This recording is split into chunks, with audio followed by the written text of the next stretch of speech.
Muito boa noite. Se fosse inventada uma escala para medir abalos sísmicos literários, por certo, tudo que Clarice Lispector escreveu atingiria grau máximo. Era um terremoto completo, nem sempre com conotações trágicas. Embora seja preciso reconhecer que para mergulhar na leitura de Clarice Lispector é necessário um certo preparo psicológico. Com ela não existe meio termo para o leitor. Vencido o primeiro estranhamento, não há como não se render à sua escrita indefinível, mágica, que muitos tomam com certo exagero como feitiçaria. Mistura de prosa, confissão, discursos internos e poesia, Clarice sempre soube resolver os nossos mais secretos medos. Sempre esteve perto da legião estrangeira que se esconde dentro de nós. Os 30 anos incríveis de hoje mostram uma histórica entrevista que ela concedeu em 1977 ao jornalista Júlio Lerner. Pouco tempo depois, Clarice Lispector morria, e é inevitável dizer que sua palavra continua mais viva do que nunca. Bom proveito. Clarice Lispector, de onde vem esse Lispector? Eu não sei, eu perguntei, é um nome latino, né? E eu perguntei ao meu pai desde quando havia Lispector na Ucrânia. Ele disse que de gerações e gerações anteriores. Eu suponho que o nome foi rolando, perdendo algumas sílabas e se transformando nessa coisa que parece uma coisa lis no peito, em latim, flor de lis. Quer dizer, é um nome que quando eu escrevi meu primeiro livro, Transmilier, eu era então completamente desconhecida, é claro. Transmilier diz assim: essa escritora de nome desagradável, certamente um pseudônimo. E não era meu nome mesmo. Você chegou a conhecer o Sérgio Millier pessoalmente? Nunca. Porque eu publiquei meu livro e fui embora do Brasil para viajar, porque eu me casei com um diplomata brasileiro. De modo que eu não conheci as pessoas que escreveram sobre mim, eu não conheci. Clarice, seu pai fazia o que profissionalmente? Representação de firmas, coisas assim. Quando ele, na verdade, dava, era para coisas de espírito. Há alguém na família Lispector que chegou a escrever alguma coisa? Bom, eu soube ultimamente, para minha enorme surpresa, que minha mãe escrevia. Não publicava, mas escrevia. Eu tenho uma irmã, Elisa Lispector, que escreve romances. E tenho uma irmã chamada Tânia Kaufmann, que escreve livros técnicos. Você chegou a ler as coisas que sua mãe escreveu? Não, eu só soube há poucos meses. Mas não teve condições de... Não, eu soube a informação de uma tia. Ele sabe que sua mãe fazia um diário e escrevia poesias, eu fiquei bobo. Em diversas entrevistas que você tem concedido, surge quase que necessariamente a pergunta de como você começou, quando. Isso é mais do que conhecido, você começou aos 7 anos de idade.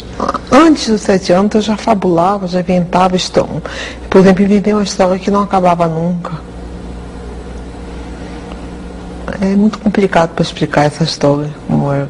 Mas quando eu comecei a ler e escrever, comecei a escrever também. Pequenas histórias. Quando a jovem, praticamente adolescente Clarice Lispector descobre que realmente é a literatura, aquele campo de criação humana que mais a atrai, a jovem Clarice tem algum objetivo específico ou apenas escrever sem determinar um tipo de público? Apenas escrever. Você poderia nos dar uma ideia do que era a produção da adolescente Clarice Lispector? Caótica, intensa, inteiramente fora da realidade da vida. Desse período, você se lembra do nome de alguma produção? Bom, eu escrevi várias coisas antes de publicar meu primeiro livro. Eu já escrevia para revistas, contos, jornais. Eu ia com a timidez enorme Mas uma timidez e ousada, eu sou tímida e ousada ao mesmo tempo. Eu chegava lá na revista e dizia, eu tenho um conto, o senhor quer publicar? Aí eu me lembro que uma vez foi o Raimundo Magalhães Júnior, que olhou, leu um pedaço, olhou para mim e disse, você copiou isso de quem? Eu disse, ninguém, é meu. Ele disse, você traduziu? Eu disse, não. Ele disse, então eu vou publicar. Era assim, era nessa base. Você publicava essas obras em quais publicações? Ah, não me lembro. Jornais, revistas. Clarice, a partir de qual momento você efetivamente decide assumir a carreira de escritora? Eu nunca assumi. Por quê? Eu não sou uma profissional, eu só escrevo quando eu quero. Eu sou uma amadora e faço questão de continuar a ser amadora. Profissional é aquele que tem uma obrigação consigo mesmo de escrever. Ou então com o outro, em relação ao outro. Agora eu faço questão de não ser um profissional, para manter minha liberdade. A sua produção ocorre com frequência? Ou você tem períodos de produzir intensamente? Tem período de produzir intensamente, tem períodos hiatos, em que a vida fica intolerável. Esses hiatos são longos ou não? Dependem, pode ser longos, e eu vegeto nesse período. Ou então eu, para me salvar, me lanço logo uma outra coisa, como por exemplo, acabei a novela, estou meio louca, então estou fazendo a história para criança. Como que você explica a Clarice Lispector voltada para a literatura infantil? Eu não sei, começou com meu filho, quando ele tinha 6 anos de idade, 6 não, 5, me ordenando que eu escrevesse uma história para ele. Eu escrevi. Depois eu guardei, nunca mais liguei. Até que me pediram um livro infantil e eu disse que eu não tinha, inteiramente esquecida daquilo. Era tão pouco literatura para mim, eu não queria usar isso para publicar nada, era para o meu filho. Mas aí, lembrei, bom, tenho sim, então foi publicado. Eu tenho 3 livros de literatura infantil e estou fazendo o 4º agora. É mais difícil você se comunicar com o adulto ou com a criança? Quando eu me comunico com criança, é fácil, porque eu sou muito maternal. Quando eu comunico com adulto, na verdade estou me comunicando com o mais secreto de mim mesma. Aí é difícil, né? O adulto é sempre solitário? O adulto é triste e solitário, né? E a criança? A criança tem a fantasia, né, solta. A partir de que momento, de acordo com a escritora, o ser humano vai se transformando em triste e solitário?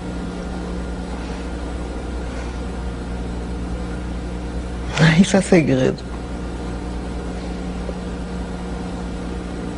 Desculpa, não vou responder. A qualquer momento da vida, basta um choque um pouco inesperado e isso acontece. Mas eu não sou solitária não, tenho muitos amigos. E só estou triste hoje porque estou cansada. De modo geral, eu sou alegre.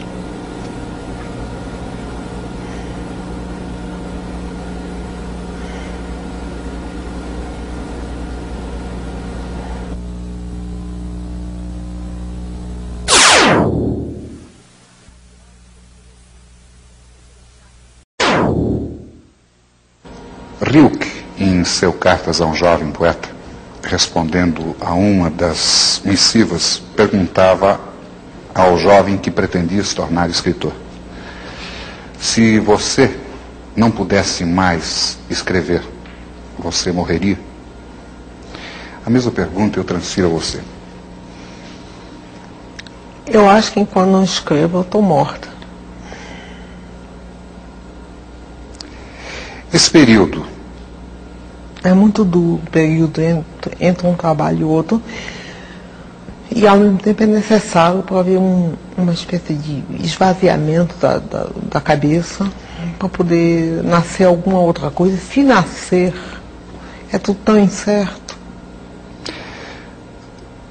Clarice, como é que você escreve seus trabalhos? Existe algum horário específico? Em geral é de manhã cedo, né? São as minhas horas preferidas, são as da manhã.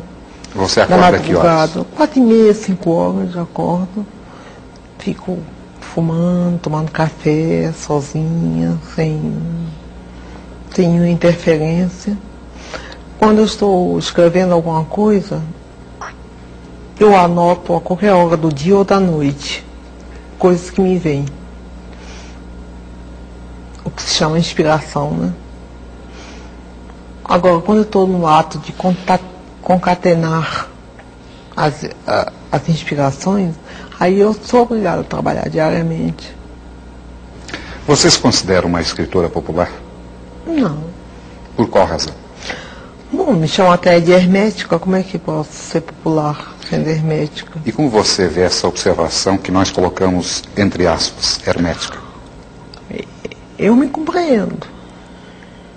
De modo que eu não sou hermética para mim. Bom, tem um conto meu que eu não compreendo muito bem. Que conto? O Ovo e a Galinha. Entre os seus diversos trabalhos, sempre existe, isso é natural, um filho predileto. Qual é aquele que você vê com maior carinho até hoje?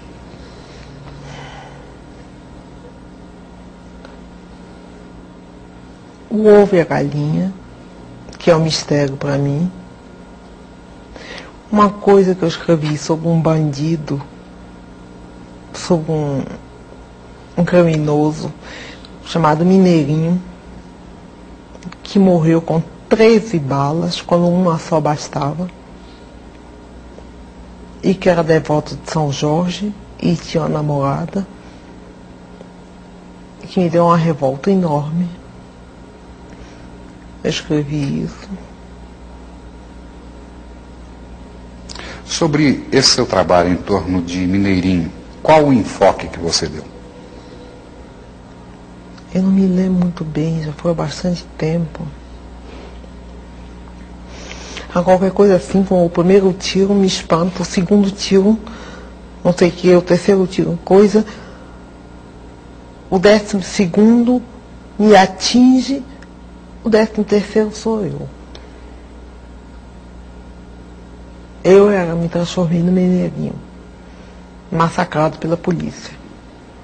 Qualquer que tivesse sido o crime dele, uma bala bastava. O resto era vontade de matar. Era prepotência.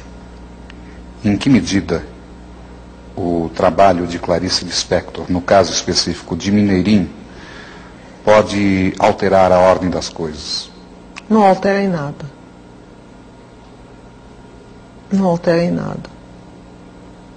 Eu escrevo sem esperança que eu escreva altere qualquer coisa. Não altera em nada. Então, por que continuar escrevendo, Clarice? E eu sei. Porque no fundo a gente não está querendo alterar as coisas, a gente está querendo desabrochar de um modo ou de outro, né? No seu entender, qual é o papel do escritor brasileiro hoje em dia? O de falar o menos possível.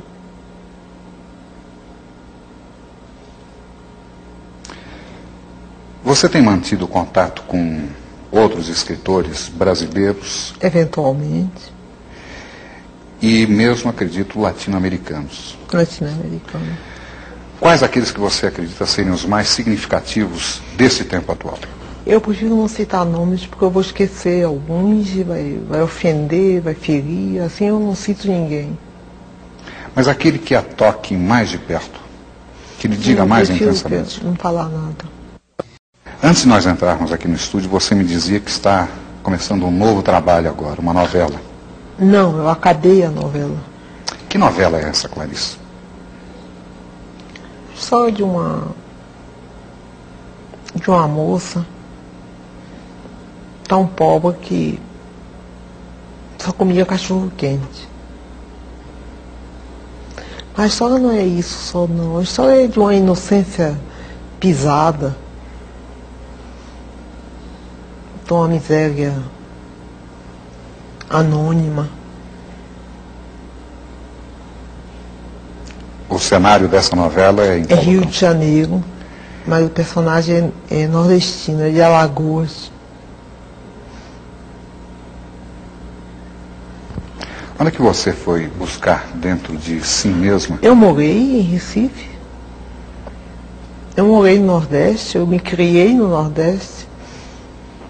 E depois, no Rio de Janeiro, tem uma feira dos nordestinos, no Campo São Cristóvão. Uma vez eu fui lá e peguei o ar meio perdido do nordestino no Rio de Janeiro. Daí começou a nascer a ideia de Depois eu fui a uma cartomante e imaginei, aí me disse várias coisas boas que iam acontecer, e imaginei, quando tomei o táxi de volta, seria muito engraçado se um táxi me pegasse, me atropelasse e eu morresse depois de ter ouvido todas essas coisas boas. Então daí foi nascendo também a trama da história. Qual o nome da heroína da novela? Não quero dizer. É segredo. E o nome da novela, você poderia revelar? 13 nomes. 13 títulos. Você entra em contato, eu acredito que com frequência, com jovens estudantes universitários? De vez em quando me procuram, mas isso é muito assim, medo de me atrapalhar. Eles têm muito medo de que eu não receba. Por qual razão? Eu não sei porquê. Mas aqueles que conseguem ou romper Aí a timidez... ficam perfeitamente à vontade comigo e tomam um café comigo e entram na minha casa e eu recebo como amigo. Normalmente, o contato do jovem estudante com você revela que tipo de preocupação? Revela uma coisa surpreendente, é que eles estão na minha. O que significa estar na sua? É que eu penso às vezes que eu estou isolada, e quando eu vejo, estou tendo um universitário, gente muito jovem, que está completamente ao meu lado. Aí me espanta e é gratificante, né? Nós ouvimos com frequência de que as novas gerações pouco leem no Brasil. Você confirma isso? Bom, os universitários estão obrigados a ler porque impõem a ele a obra, né? Agora eu não estou a par dos outros. De seus trabalhos, qual aquele que você acredita que mais atinja o público jovem? Depende inteiramente. Por exemplo, o meu livro A Paixão Segundo GH, um professor de português do Pedro II veio lá em casa e disse que leu 4 vezes o livro e não sabe do que se trata. No dia seguinte, uma jovem de 17 anos, universitária, disse que este livro é o livro de cabeceira dela. Quer dizer, não dá para entender. Isso aconteceu em relação a outros de seus trabalhos? Também em relação a outros dos meus trabalhos. Qual que você Ou se lembra toca agora? ou não toca. Ou, quer dizer, suponho que me entender não é uma questão de inteligência, e sim de sentir, de entrar em contato. Tanto que o professor de português e literatura, que devia ser o mais apto a me entender, não me entendia. E a moça de 17 anos lia e relia o livro. Parece que eu ganho na releitura, né, o que é um alívio. Você acredita que essa dificuldade é própria para apenas algumas camadas de nosso tempo e com novas gerações ela será entendida de imediato ou continuará? Não tenho a menor ideia. Não tenho a menor ideia. Eu sei que antes ninguém me entendia, agora me entendem. A que você atribui isso? Eu acho que tudo mudou, porque eu não mudei, não. O que teria mudado, que eu saiba, eu não fiz concessões. Mas o que teria mudado nas pessoas que as levassem a compreender o seu trabalho? Eu realmente não sei. É uma pergunta que eu faço a você, porque eu não sei responder. Você discute muito com a Clarice Lispector, escritora? Não. Eu me deixo ser. E convivem em paz? Às vezes não em paz, mas... Normalmente, que tipo de problema a Clarice Lispector, escritora, traz a você? Às vezes o fato de me considerarem escritora me isola. Por qual razão? Me põe um rótulo. E você acredita que as pessoas olhem para você através desse rótulo? Às vezes através desse rótulo. Tudo que eu digo é a maior bobagem, então é considerada como uma coisa linda, ou uma coisa boba, tudo na base de ser escritora. É por isso que eu não ligo muito essa coisa de ser escritora, de dar entrevista e tudo. É porque eu não sou isso. Se essa é a tendência do público, qual você acredita que deva ser o perfil médio de seu leitor? Sabe que eu não sei? Você não tem ideia? Não. Você acredita que uma pessoa vá a uma livraria especificamente comprar um livro de Clarice Lispector? Parece que isso acontece. Eu sei porque às vezes me telefonam e me perguntam em que livraria encontra meu livro. Então eu sei que tem pessoas que vão procurar exatamente meu livro. É que no fundo eu escrevo muito simples, sabe? E será que as coisas simples hoje são recebidas de maneira complicada?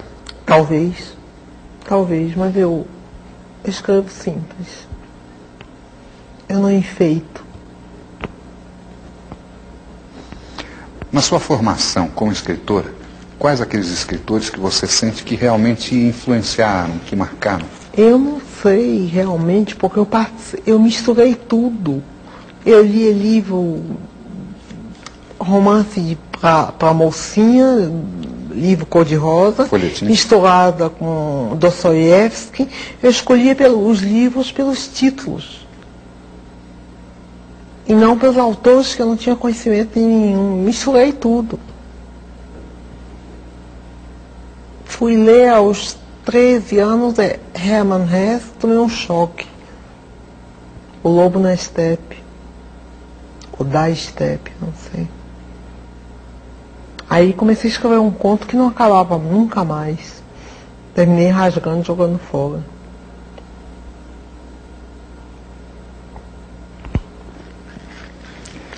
Isso acontece ainda agora, de você produzir alguma coisa e rasgar? Eu deixo de lado ou rasgo. Não, eu rasgo, sim. É produto de reflexão ou uma emoção Raiva, instantânea? Um pouco de raiva. Com quem? Comigo mesmo. Por que, Clarice? Sei lá, eu tô meio cansada.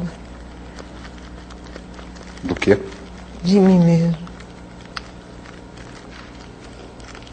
Mas você não renasce e se renova a cada trabalho novo? Bom, agora eu morri. Vamos ver se eu renasço de novo. Por enquanto eu tô morta. Tô falando de meu túmulo. Se Clarice Lispector dizia que cada um de nós escolhe a própria máscara, mesmo que sem consciência disso, o mesmo não pode se dizer de atores. Semana que vem aqui nos 30 Anos Incríveis, a ficção de João do Rio na versão de Benoit de Oliveira. Como sente a grande viagem, meu caro Antenor Farândula? Tudo se multiplica. Veloz, muito veloz. Parece que tudo escapa. A Besta Cibernética é uma adaptação do conto O Homem da Cabeça de Papelão, realizado pela TV Cultura em 1988. Eu espero vocês lá.